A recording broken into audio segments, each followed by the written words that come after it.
Hello, everyone. Thank you so much for being here for the 8th Aalto Founder Talks. Founder Talks is a part of the Aalto Founder School, which is all about helping ambitious students become founders. I'm Aditya. I'm an industrial designer and a visualization artist from India. I moved to Finland 2 years ago to pursue my master's in international design business management. And I'm Caitie from the US, now in Finland, also pursuing my master's in international design business management, and also the host of Founder Frequency, which is the official podcast of Wednesday. If you don't know what Wednesday is, it's a student-driven community dedicated to increasing diversity here in Finland in the entrepreneurship and startup ecosystem. Our guest tonight is a designer, an innovator, and a serial entrepreneur who has previously founded and exited 2 companies, Parekh and Golden Greens. On top of that, she is one of the true pioneers in alternate protein food industry. She has 2 degrees from Aalto University, one in strategic and industrial design, and another one in international design business management. She also found time to co-author and illustrate a children's book, Topsi ja tohtori Koirason. And today, she is the co-founder and CEO of Onego Bio. Her mission is to create a future of food that's nutritious, delicious, and has as little impact on our planet as possible. She was also featured in Food Navigator, Forbes, Fast Company, just to name a few. So without further ado, please welcome to the stage, Maija Itkonen. Thank you. Hi, Thank you so much. Thank you. Thanks. All right. Thank you so much, Maija, for being here. It's an absolute honor for us to be able to sit down and chat with you. Thanks for having me. It's a great pleasure. Of course. So I have to say, before we start, we're going to start with something that's a little bit unexpected, because when we were researching your background, we actually saw that you played the oboe and saxophone semi-professionally, and you were also at the Sibelius Academy. Is that correct? Yeah. Okay. So with that said, we're going to have to test that musical Maija side just a little bit. You brought some instruments? Oh, even better, actually, but we're not going to get there yet. But Aditya has a few rapid-fire questions of just a little this or that. So we'd love to know which one you'd prefer. Go for it. First one, Spotify or Apple Music? I listen to Spotify, yeah. Oh, okay. Do you prefer singing in the car or dancing in the kitchen? What was the first one? Singing in the car. Thinking in the car. Singing in the car. Singing in the car. Oh, yeah, okay. I do sing in the car a lot, yeah, that's true. Okay. Do you have one song on repeat or do you constantly skip? I skip, and I sometimes listen to extremely random stuff. Okay. Do you prefer a festival weekend or a cozy concert night? A cozy concert night. I'm actually going to Korjaamo tonight. There is a very nice Shannon Mall, the saxophone player, if you know her. Yeah, she's there. So I'm going directly after this. Perfect. Okay. That's awesome. You know, we actually have a lot in common. There's a few things maybe we'll have to talk about after, but we do have a lot in common. But now we actually want to test your musical memory a little bit. So we have one last small little challenge for you. We want to see how well do you remember your tunes. So Caitie here is going to now hum a piece of classical music, and we want you to guess who the producer or the name of the piece. Ooh. Bum bum bum bum bum bum bum bum bum bum bum bum bum bum. It's the Swan Lake. Yes.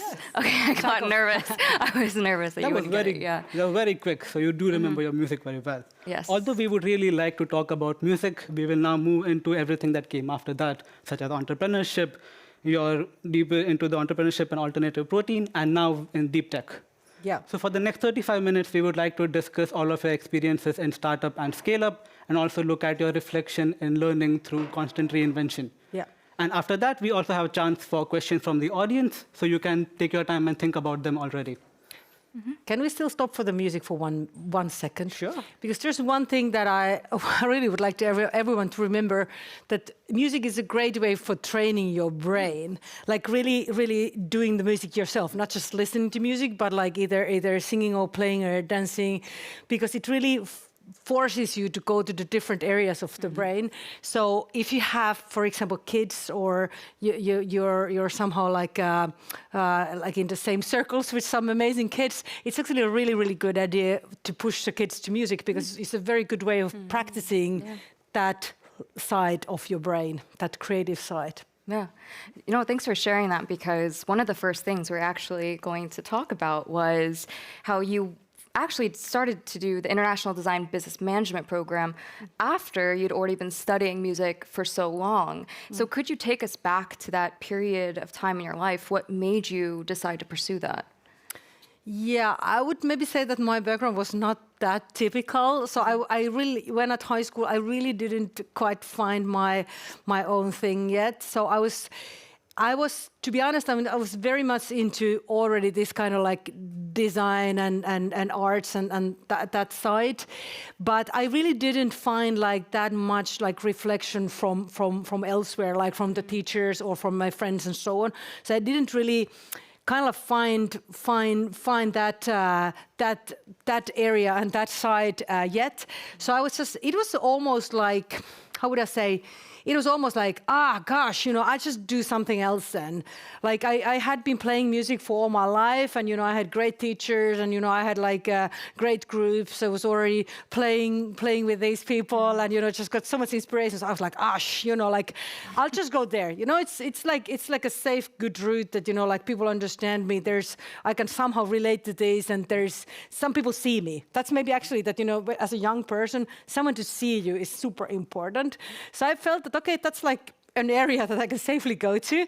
And then I continued that, but I all the time knew that that's absolutely not the only thing, because I have always had those two things. And this like artist, like visual artist mind was always more technical. So it was always more towards the design, whereas this music mind is so much more about the flow and, more like sort of a little bit like artistic. So I was just, I was always thinking about it. Okay, it's gonna be something, but then I just didn't really know like where to lean. I was considering many things, every spring I was like, should I? And then, I actually applied to the School of Architecture, but then when I saw some people in there, I saw like, okay, they have a very different approach than me. I was just looking at the others, and I just felt that, okay, that's still not totally my place. What could it be? But then I finally actually found the industrial design, and when that sort of came to me, like, oh, that's exactly what it is, that's totally my thing. And believe it or not, that actually came from the IDBM mainly, because I just felt that that's exactly like what you should do, that you should just see the value creation. The biggest thing is the value creation, and that you can't like approach only from one direction. You have to see this whole picture, and that was really like the aha moment for me, that okay, there is this kind of thing as the IDBM program. I absolutely want to go there. And I still remember when I went to this application week, and it ended with this interview, and I said like, I want to go to this IDBM. It was like, oh, you're in the wrong place. It's a master's program. This is like, it's not you're applying for the bachelor's. I was like, no, don't worry. I'll do that. I just first have to pass this. But yeah, that was the story. Okay, I really appreciate all of that, because I'm sure part of the reason why we were also attracted to IDBM is this whole vast world of new opportunities and options. Yep. And I also believe I remember seeing that during this time at Aalto, you were also exploring your startup interests. So I'm curious, was being a founder always a part of the plan, or was this something that maybe developed over time? Well, I mean, I would say that that's maybe one of the things that just sounds like so like glorious, It sounds like, oh, there must be like some kind of superhuman who is somehow like so confident and so full of themselves that they understand that they're going to change the world and so on. But the reality is, of course, very, very different. And I mean, that was maybe also a little bit related to this music thing, because when you do the music, you know exactly what is it going to be. Okay. There is an orchestra, or there is a production, there is that, and you play and you get the place in there, and then you're going to do that role. That's it. So it's like extremely clear. Whereas in this design world, and especially this IDBM and so, it's like it's so big and like so like everywhere. So I mean, my first feeling actually was that like I have to say this, like, why would someone hire me? Like, I'm not a CAD specialist. That was maybe the only thing that I'm not like that was definitely not my first interest to think about that. Like, I absolutely need to master these CAD programs because this is like, that's where the truth is. I was always like, that's kind of like a tool, but then, okay, you know, it's not like I'm far too fast for that. You know, I can't spend like 10 hours by the computer and just looking at some curves in there. so therefore, I always thought that, okay, why would anyone hire me? You know, like, I'm not that. So I just couldn't ever see that. Okay, what exactly could be a place that would be so convinced that they would have just me. So I always just saw that, like, a little bit continuing the same way as you know, at the student times, that, you know, you have a project there, you have another project and another project. That's how things roll. So having a company is like another project. And that's like, you know, then you don't need to worry about that is someone actually going to hire you. You know, you're going to hire yourself. Oh, yeah. It's wonderful you talk about your designer and artistic side, because I feel like when most people imagine a biotech founder, they usually think of like a scientist or an engineer, and probably not someone who comes from the creative field or design. What are the small skill sets or anything that you gained during your training as a designer you feel that gives you an edge in this highly technical field? Yeah, no, I mean, totally, because I think actually that the designer is a perfect background for something like that, because it's ultimately very much about the value creation. And I always say that, you know, humans, that the value is making something useful for humans. Like, you may have like an amazing technology, but if it's not useful for humans, and there's always going to be a human somewhere, that whether the human is like the consumer, or is it like some kind of a professional user, or however you create the value for the humans, and somehow you question and challenge the status quo that like, why do people take certain make certain decisions? Why do they prefer something over something else? So like, they may have like really harmful habits just because, you know, it's marketed for them, and it's not really like their core need or some kind of desire that they're fulfilling. So design, I think, it's ultimately about just, you know, capturing that value, and especially when it's like some new value that is not value that or it has been there for like decades, and you're just keep on selling the orange juice, but more like something entirely new that you really need to capture and package. So I think that's exactly what the design is about. But then it's also very much about like designing companies. That what kind of companies are you making?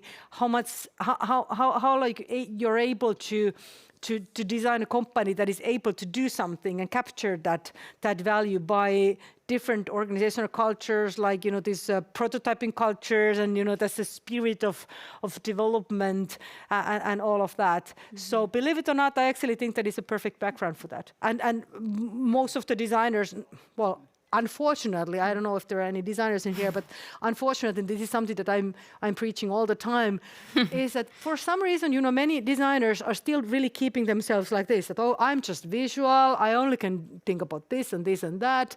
Like, don't bring me the numbers, or don't bring me the business plans or anything. But it's like, you have to see through the numbers, you know, because the same like design is there as well. I'm curious, did you have any problems proving your competence to the peers who are not from the design field, who are rather from the business or the technical field, that you in fact are capable of actually pioneering? You mean in the business side? Yes. Yeah, I mean, I don't feel that I have like got that so much that, you know, people would be somehow say, oh, you're a designer, how you should do that.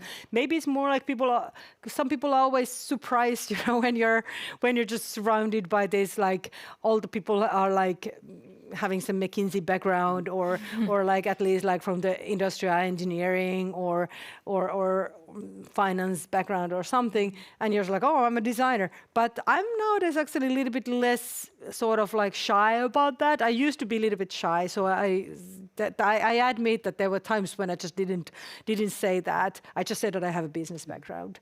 So if I ever felt that, you know, like that could be somehow challenged. But then, yeah, of course, it's also another type, like, you know, how to justify yourself among the designers, when you're actually doing something else. But that I have to say that I think that the designers community is very open. That whenever I'm among designers, they just take me as seriously as any other designer. So the creativity sort of never stops. I love hearing about this because I like to think that there's a bit of a designer in all of us. It's just how do we tap into those skills and that approach and that thinking. Yeah. And so I'm curious for you because clearly design is very embedded in who you are and the way that you approach things. And it also has really influenced the way you've chosen to build your companies. Yeah.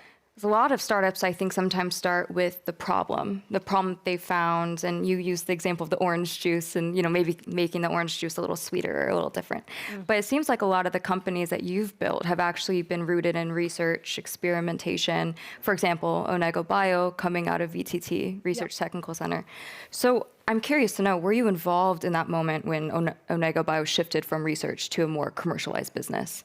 It was a very interesting story because when they approached me, it's like, okay, would you like to look at this? There's maybe this could be for you. And I thought that they're gonna now like challenge me that whether I'm the right person for this, and they would somehow interview me or like that. But it was not at all the case. They actually wanted me to sell it back to them. So it actually went the other way around. That okay, it was almost like I had to convince them that this is worth making. But that is a premium example of that thinking that, like, you always need to start from the future. Like, what's your end goal? What's the world that you want to see? Like, just trying to imagine that. And usually people are not that good in imagining things, especially the ones who are like claiming that they are not designers, like the ones who are like I'm just looking at today. Well, yeah, that kind of people, of course, can get a lot of help from others who are more visionary and can really like see the world like from what good looks like. Okay, that could be the end goal. How would the world look like if we had this kind of product in the market? And then like you're starting from there and then still like, okay, what would need to happen if we would be there? Like what are these different tracks? And then this was actually really interesting because I literally just, like, this is actually a method that I practice quite often that, and nowadays, of course, it's more harder because we have AI and people are just somehow fooled by that. But like sometimes you should just, forget the AI totally and just think that, okay, just like close your mind and just bringing draw out everything that you have for this topic and don't think, just keep on throwing your thoughts. Like when I do that, I usually start with just boring, but I start with PowerPoint because it's like something that, it's just like, it's just so easy that, you don't have to think about the kind of like the framework at all. You just dump in their things and then you close it. And then after a little while, just, like have a half a day break or something, you just open it. It's like, okay, what did we get here? Like, then you start like challenging it and you start like questioning that, okay, what is our vision and view of this? What could it be? And then like you literally just, start by painting a picture for yourself and challenging that what could the world look like with this new solution? And then just take it from there. But yeah, like I said, this was very, very interesting that this whole story of Onego, it started that way. And of course, have to say that they were very, very visionary, that they were immediately thinking that if you only have the technical team members, that's usually not good. Because, there are people that are just like, okay, what results did we get? We have this. Okay, what possibilities we have? What challenges we still have? Okay. And hey, one of us needs to be the CEO. So that's usually not a good starting point for a spin-off. So I'm curious, how do you shift then from having these big dreams, this visionary thinking, into then determining whether something is a good scientific idea versus something that could actually be commercially viable? Well, I mean, yeah, and of course these are, I don't know if these are even like different things because of course, technically you could have a scientific idea, but that's usually quite short story if you only have a great scientific idea and that's it. But I think it's more the question of that, how ready does it have to be? Like how much bandwidth you still have for developing things, where like as compared to that, you can only take almost what you already have, because finalizing tech usually takes a lot of time. So if you don't have much resources, then you just need to like, okay, this is what we have, and the maximum can be this. Like to say, for example, in Onego case, when we started with this tech that we got through the spin-off, it was great, of course. I mean, they had proven something that was amazing, and like proven key functionalities, and proven that you can actually do that, but it was not very efficient. So it's like it was very inefficient, just like very, very low productivity levels. The purity levels also very low. You couldn't really do much with that. So of course, like in certain way, you could have maybe seen that, okay, but it's enough, we have that, and then let's just pick one niche market that is happy with this, and it's going to be expensive and everything, but okay, this is what we're going to do. But because we were looking from this end picture, we were already saying that it needs to be something that is like it needs to be extremely good expression levels, because it needs to be very cheap, and it needs to be very pure, because it goes to these premium applications. People are the sensors are in the human mouth, so there is, you can't sacrifice anything in there. And then at the same time, it needs to fulfill all these gaps. So it's a mass market product, it's a commodity product. If you really want to compete with the world's most popular protein, you better do a pretty good tech. So that was actually the starting point for us, and we then started with thinking that, and this was of course also like something to thank the VTT leadership for that. They were very much encouraging us to try to get like good resources, like don't satisfy with something that you can just go for a year or two, but really like check that how can you do something bigger. So yeah. I can imagine that once an idea or a research project is turning into a real business, you as a founder need to decide on where do you put the money, where do you transition the energy and resources.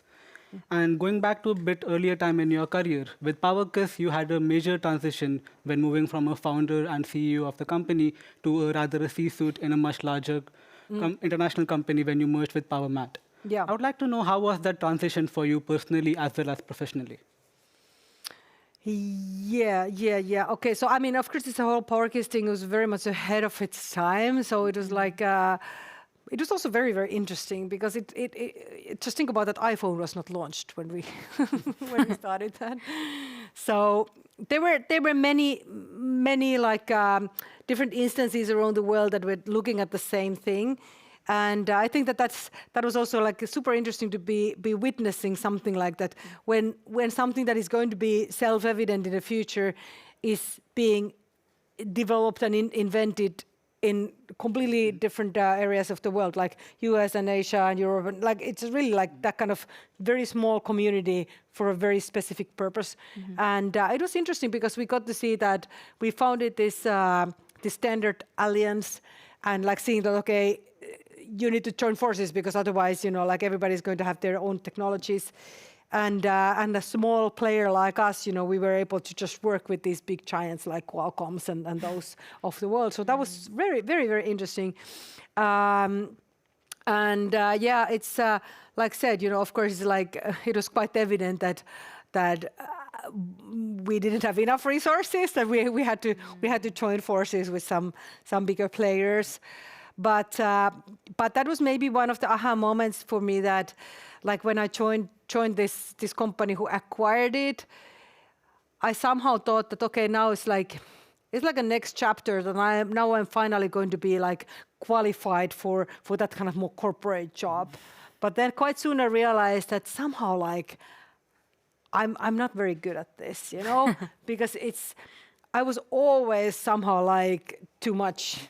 That like I was already somewhere else, and there's like, but we're not just looking at this, and there's like I just kind of like a little bit felt that I'm just like somehow the shadows, but I'm still like just getting too wild in there.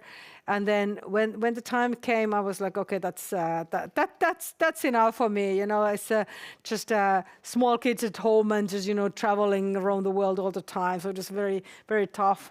And yeah, so it's actually like the interesting moment for me was when I was just traveling from New York to Helsinki on a flight, and it was that time when they were still like giving newspapers for the flights. So I just happened to be reading this New York Times, and I just saw an article, like a big article about this, like how plant proteins are actually now getting interesting. Okay. Like, okay, that's interesting. Like, okay, like I'm vegetarian like for all my life, and like I really know that they're not actually very good. These plant proteins are not that good. So then I was thinking that like, hey, this is really something that could be cool. Mm-hmm. So just like very much like just thinking and challenging all the time that what do you really want to do, and a little bit. This is actually maybe also about this. Being a designer, it's very much about like translating the technologies to humans, and like it doesn't really matter if you're a scientist from that field or that field, because as a designer, technologies are just enablers, or not just, but like they are enablers. Mm-hmm. For anything to be brought to humans. So I mean, I didn't hesitate. Okay, can I actually like make a food company? Of course you can. Mm. And I love the story about the newspaper, kind of being the kickstart to then this next chapter. Mm. And I'm really interested to know about your experience when it comes to exiting, because if people don't know, you've been able to experience 2 exits now, with Parekh in 2013 and then later Golden Green Foods in 2022. I think sometimes people don't really talk enough about the emotional side in entrepreneurship of things such as exiting a company that you've spent so long building from scratch, and now you're leaving it. So could you take us back to that last day at Golden Green Foods? How were you feeling in that moment? Yeah, I mean, I think startups are really funny because that's it's always like, I think it's a little bit the same as, raising a kid, that like, of course you want the kid means everything for you, and like you're so close to them and you want everything good for them, but at the same time you absolutely want them to move away from home one day. So like you just want to make sure that they get the best possibilities in the world, and they conquer the world. So it's a little bit like, I think it's you just know when the time is right, and especially when there are different, like there are different aspects that you just know that it's the right thing to do. And this Golden Green beginning was extremely wild, actually, because it was like well, we were joking that it's almost like you just have like one match and the whole forest's on fire like in a second. Like it's just like, what happened? It's like you have a couple of sample boxes and like 200 people are immediately running after. It's like, okay, it must have been the timing and everything, but somehow like you of course get the feeling that like you need to be ready to move on. You cannot just be like always saying like no, because then the possibilities are going to pass, and you can't really control when it's absolutely the right time.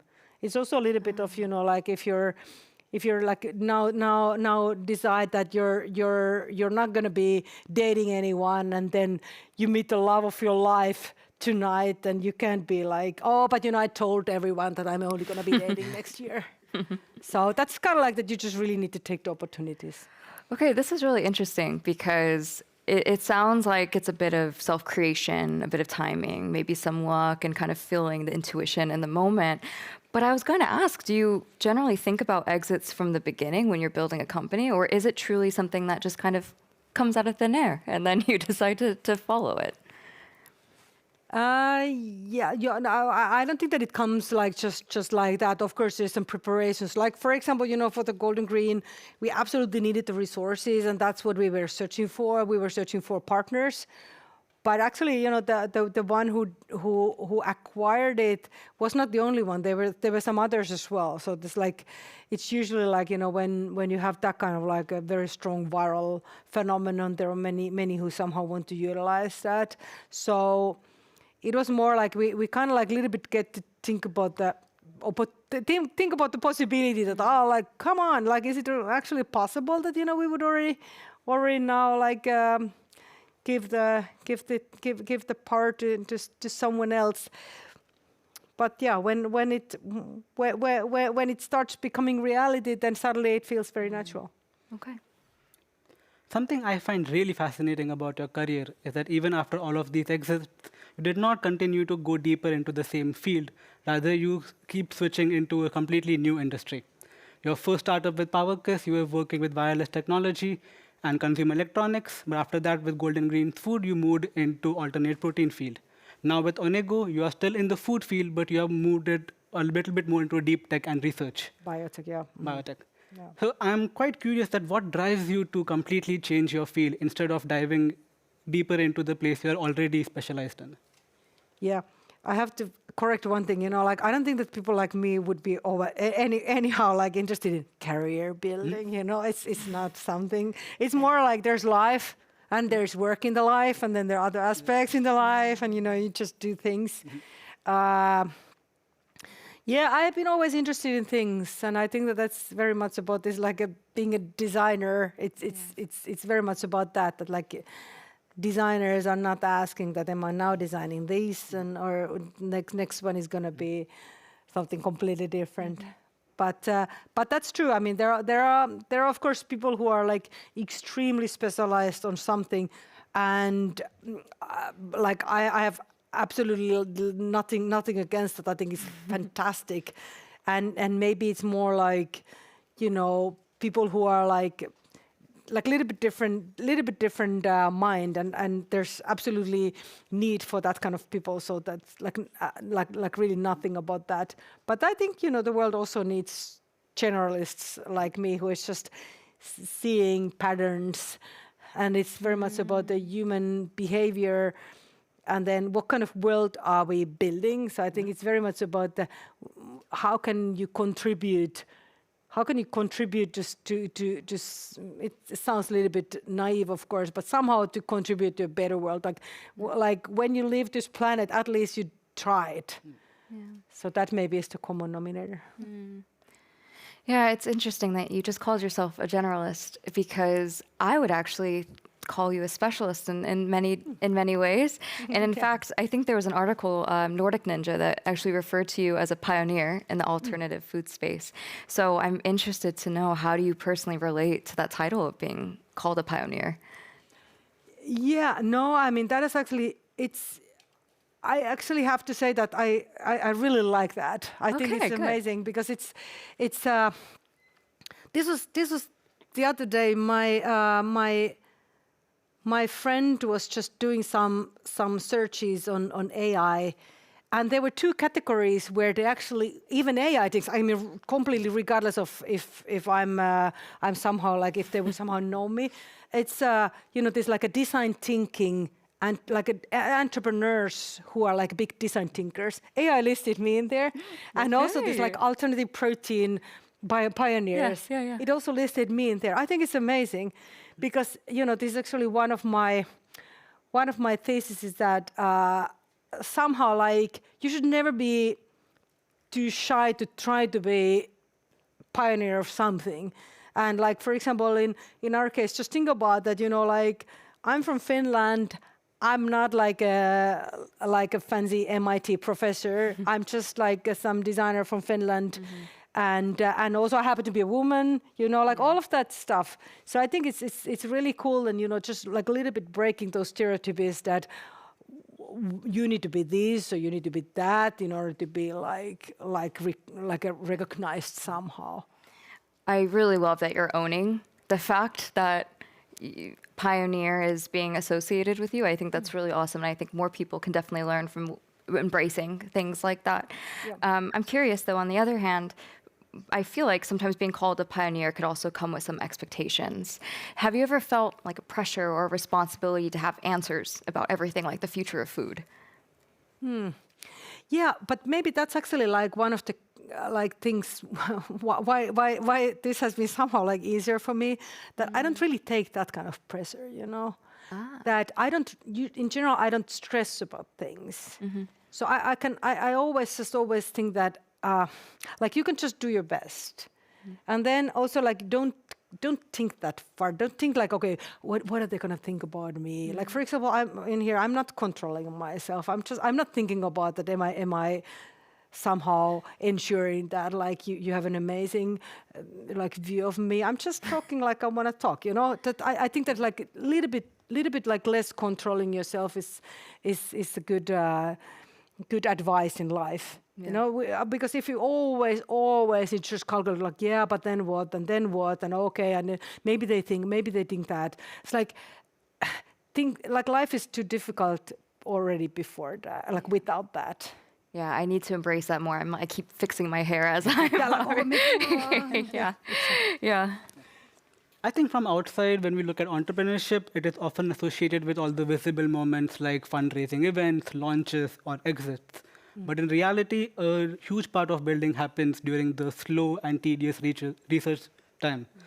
And I feel like over time, it could be a little bit mentally exhausting to go through those times when you might not lead any result for months or sometimes even years. I'm very curious, how did you deal with those slow moments during all of your entrepreneurship ventures? And what helped you to actually go through them? Yeah, no, I mean, that's first of all, it's a very, very important thing to recognize, because many people are somehow thinking that like you did something wrong because it doesn't move and things are so difficult. But maybe just recognize that that's evident. It's going to be very, very hard. And yeah, I would say that my advice maybe would be that just somehow like just, okay, this may sound horrible, that if I'm saying that don't take it too seriously. Of course you take it very seriously, like it's your baby and you want everything to succeed, and you want to build something amazing. But then at the same time, you can only do as much as you can. Like you cannot change facts. Like when the market is what it is, but there is something that is coming on your way, you just have to deal with it.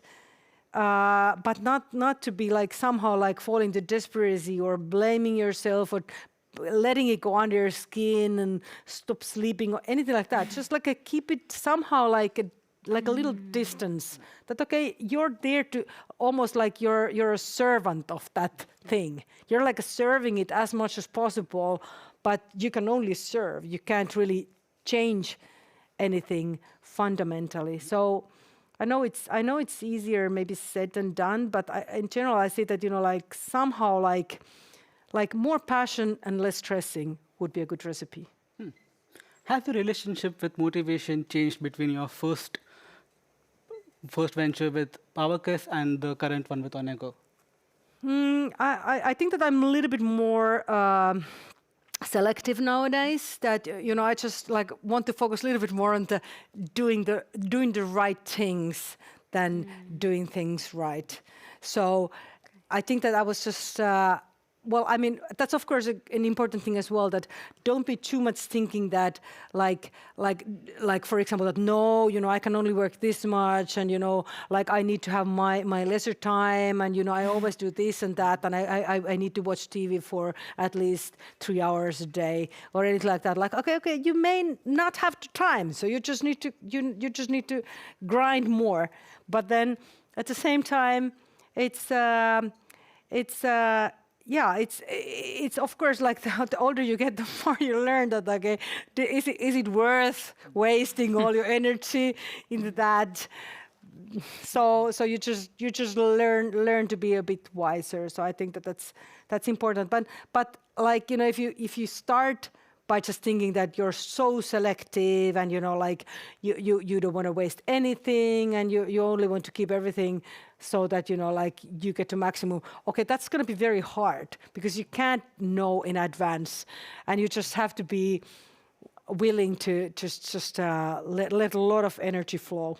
Yeah, that's a really great piece of advice. And actually, I'm wondering if you have more advice, because we have so many people that's in the crowd that are in different stages of their career and their ventures. So what is one piece of advice that you would give to a student who may feel stuck or uncertain about their path to graduation and after graduation? Yep. My first thing, of course, is that, okay, like graduating, shouldn't be like, it's like you shouldn't take that so seriously that you just take that off the table and then move on. But then at the same time, then I immediately started thinking that take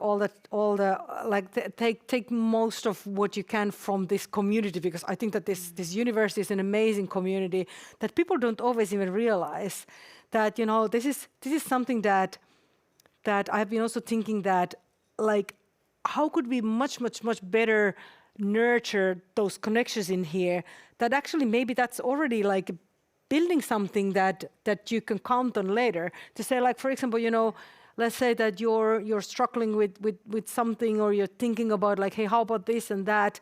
Like, it's not so that you can only access people if you apply to a mentoring program and then you officially get access to someone and then you can ask the questions. No, I mean, you can just send email to anyone. Like, just think about like how many people we have in this community who are all willing to help you, who are all willing to just like somehow like inspire you if you come with an open heart and like a true sort of like this open attitude. Yeah. Well, thank you so much for that. That was an absolutely beautiful, inspiring note to end this part of the conversation on. But luckily, we actually don't have to end the conversation just yet. We have a lot of future founders here in the audience, so we can now open it up for Q&A. If you have a question, please raise your hand and someone will hand you a mic. And please stand up when you ask your question. Do you have any questions from the audience? It was so clear that there are no questions. We have a question right there. They're still processing. Yeah. Okay. Thank you for this. It's not on. Okay. Thank you for this brilliant talk. I have a question about your several projects or your business. I'm just wondering if you have a lot of ideas every time, do you always have a co-founder, and what are you looking for in the co-founder, and at which stage? You've already have an idea and then you look for a co-founder, or you, yeah. Yeah, I mean, of course, let's not forget that I have only done this like 3 startups. So, I mean, someone else like me could have, I'm already 49, so I could have maybe done like 20 startups, that also could have been possible. But, I'm always like this very, very focused on one thing. I really want to do it that way. But I know that there are different people have like their different strengths. So, in general, having a startup with a co-founder is so much better than having it without a co-founder. So that's and somehow like in my first startup, I didn't really have like that kind of co-founder. I was more just like having that from somewhere and that from somewhere, and just they were just like partially, and I somehow thought that no, it's just more important that I have the knowledge and I have like all these brilliant minds doing this for me or with me, but I didn't really understand it so clearly that actually like someone who is like your ally, that you're just gonna climb to Mount Everest, and you want to do that together with someone. So it's so important to have the right co-founder, and it's extremely difficult to change a co-founder later. So that's most likely the most important question. So like when you're picking a co-founder, usually it's a very good idea to have someone who is more like the visionary person, like more the generalist, who is like seeing the big picture. And then somebody who's like an ultimate specialist on just that, who knows exactly the content and the core and the tech. So usually this technical and commercial co-founders are a very, very good match. But like getting to know the co-founder before founding a company, I think it's a very, very important thing. Sometimes you see these cases where we're like, yeah, we just met at this, this incubator, and okay, we could found a company. But it's very important to spend time with the co-founder because you really want to maximize the quality of the relationship. Yeah. Yeah, we have one there.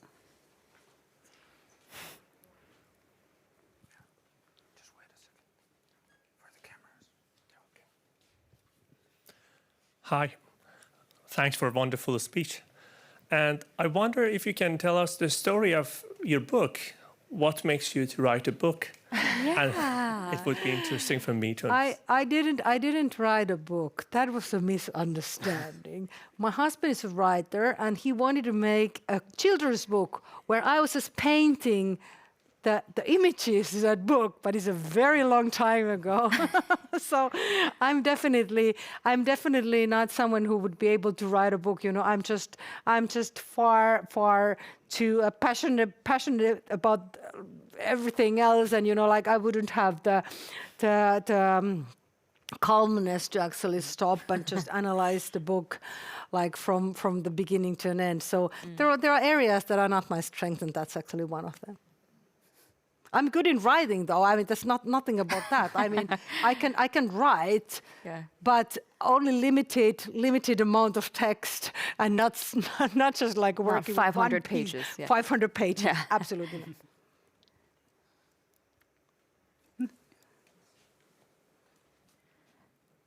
Great to hear from you, Maija. One thing that we've heard today is that you have many titles associated with you. You're a pioneer, you're a musician, you're a founder. Is there still something that you would like to be known for that we have not touched today? It seems like you have many secret sides. I'm actually pretty good in gardening, so I'm actually growing a lot of vegetables and all kinds of things. So this is a skill that I have developed over the past few years. So I'm pretty good in like growing all kinds of things, and I have to say that actually has been a very, very good education for me as well. Or like some kind of like a tutoring by nature, because I'm usually like just so busy, and I tend to just push through. But when you're working with the plants, they don't follow that. They don't give a shit. They just do what they want, and they grow if I succeed. And if I don't succeed, they're like, sorry, we can't help you. And even if I succeed, there's some rabbit or deer who comes there and eats what I just grew. So that's something that is like very therapeutic for me. But about the book, I actually have one like super funny story. We wrote at the Golden Greens time. We wrote a cookbook. Yeah. So there was a publisher for that. But once it was a bestseller at the academic bookstore. Okay. So yeah. Anyways, I went to this book fair, because they wanted to interview me, and there were some high school kids who were interviewing, and the last question was just hilarious. They had prepared the questions, of course. Like, I don't know much did they do any background check? But his last question was that, in the middle of your writer's career, how do you relax? What did you say? Like maybe just run a startup, maybe that's how I relax. You said I relax by doing my actual job, which is Exactly. a startup. Okay. Yeah. We had a comment there. Hi, Monika Leikama. I'm a bit older than you, apparently. So maybe a question, as your plans don't give a shit. What about your family and children? So how many do you have? And what have that meant on your journey as a multi-successful founder? Yeah, well, I have 4 kids, but actually one is an adult already, so that's maybe about your age. He's 21 and he's studying at the Helsinki University. But then I have a teenager who is 15, and then I have twins who are 9. So that's it's funny because they're like always like I could see that there's always one startup in between the kids. So you could clearly like afterwards. I mean, of course, I didn't plan it that way, but I just saw that that actually went quite nicely. So yeah, have to say that like I don't know if this is politically correct, but for sure, it's a very, very tough thing to have a small baby and found a startup at the very same time. So if there's any chance that you can avoid that, it's to be recommended. But of course, you cannot always choose, and then you just do what you can. But it's so good if it somehow goes like the startup is starting and the startup is a little bit older when the baby is there, or is, somehow, or the baby is a little bit older when the startup starts, and so okay. Just saying that it just makes life a little bit easier, because this sleeping is very, very, very important. My brain stops totally if I don't sleep, so that's like something that I can't like sacrifice ever. Yeah. Yeah. We can take one last question, maybe from that side.